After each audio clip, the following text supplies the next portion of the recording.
Something big is definitely around the corner. Something massive is coming. They are planning something big because I just read one of the most bogus stories of 2024. And I don't know whether that something big is Project Bluebeam, the false stage alien invasion, or the beginnings of World War III. But like I said, something big is coming. Now, before I get into this article, I do want to mention Project Bluebeam for a second, because there are people that believe that this is a card that will never be played, even though we are hearing more and more about aliens and UFOs from our own government, more than we have ever heard before. From the span of 2023 to 2024, we have just been hearing nonstop news about aliens and UFOs. Now, prior to 2023, the talking point of aliens and UFOs was nothing more than swamp gas, weather balloons, a crazy, kooky conspiracy theory. Now, for whatever reason, post-2023, the government, the United States Congress, and so forth, really want us to take the talking points of aliens and UFOs rather seriously for whatever reason. I guess to get us mentally prepared. But it's not just the government, it's also news and media that are constantly talking about aliens and UFOs.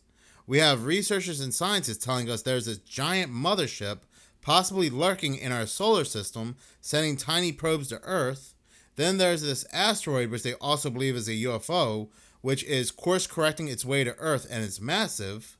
So again, we are constantly bombarded for whatever reason between the span of 2023 and 2024 with UFO and alien talking points. But going back to what I was saying, there are people that are saying that the government will never play the card of Project Bluebeam. They'll never stage a false flag alien invasion because way too many people are onto their plans. Yet, there are a lot of people that believe that the government cannot control the weather, that they cannot manipulate the weather.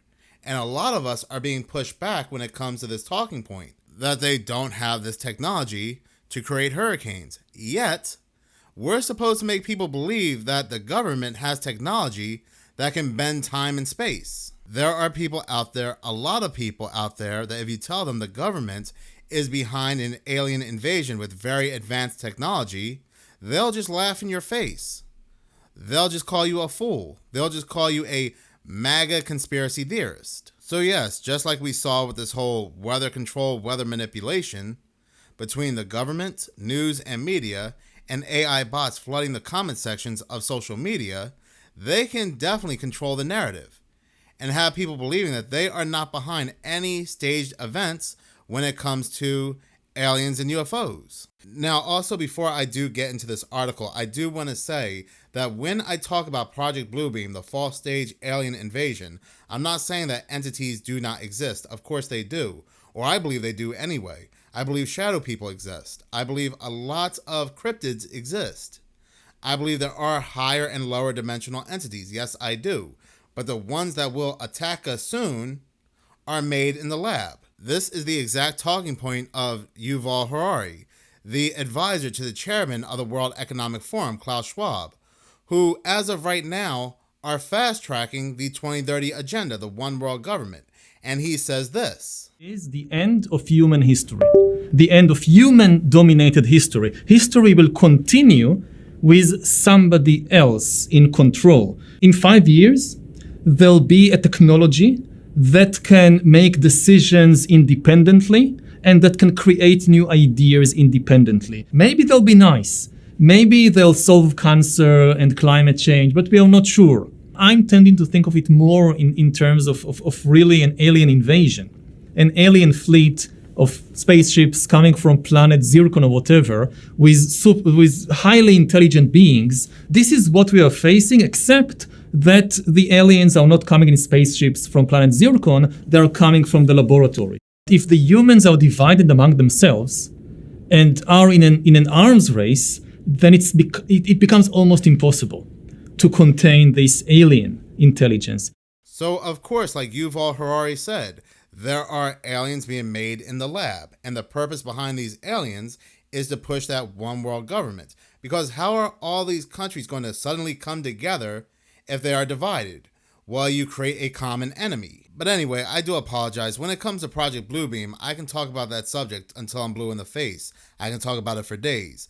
But going back to this article, now multiple forms of media have been talking about this story, but I'm reading it from Fox News. This article was published on October 13th and is titled, Unknown Drone Fleet Breached United States Military Base Airspace in Virginia for 17 straight days. What?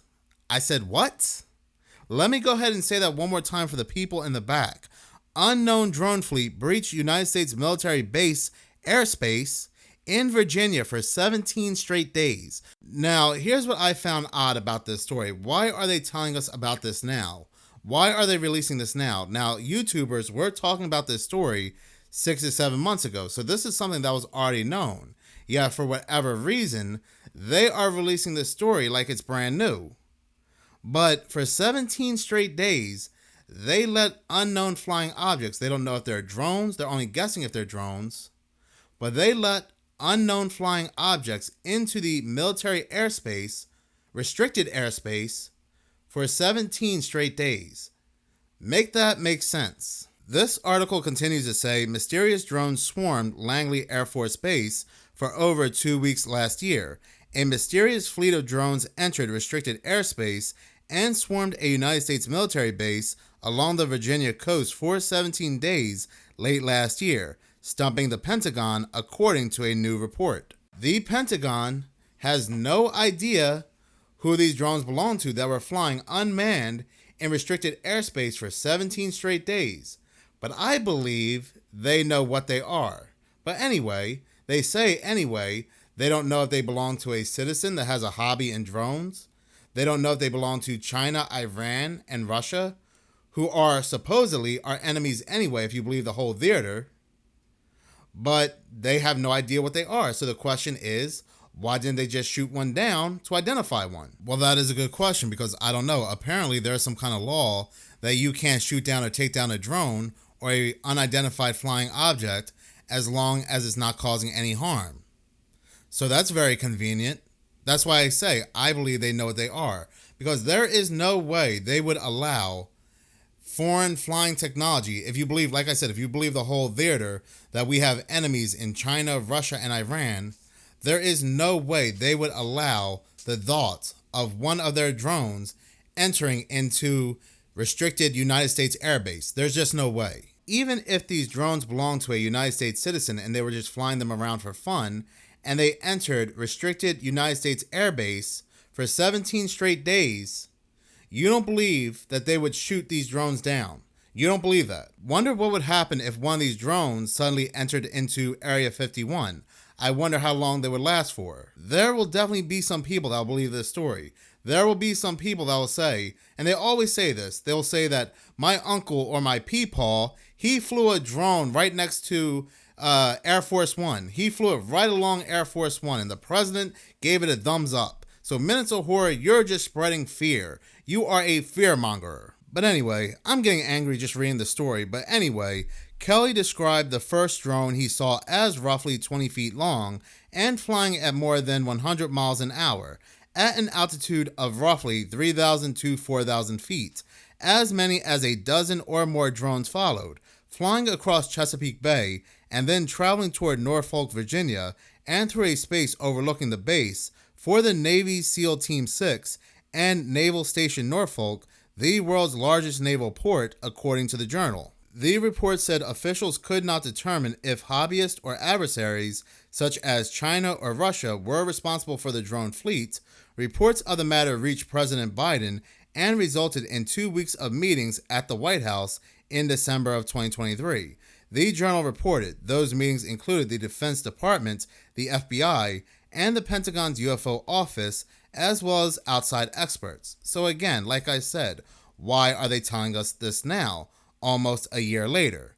Fox News Digital reached out to the White House and Department of Defense for comment. The DoD referred Fox News Digital to Langley Air Force Base for more information, but they did not immediately respond to an inquiry. Neither did the White House. 2 months before the drone fleet emerged in Virginia, 5 mysterious drones reportedly breached restricted airspace, now over a government nuclear weapons experiment site in Nevada.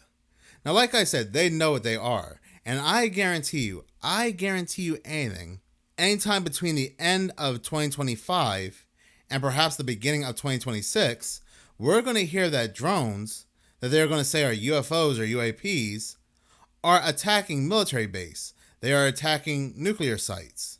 And this is going to lead to that fall stage alien invasion. World War III or a major conflict has to happen first.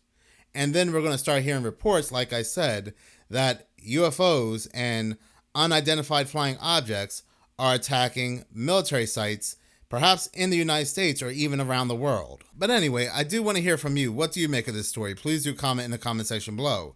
In any case, thank you so much for watching. If you like this channel and you want to see more, please subscribe. If you're already subscribed, please like, as any engagement does help the channel grow. Once again, thank you so much for your support.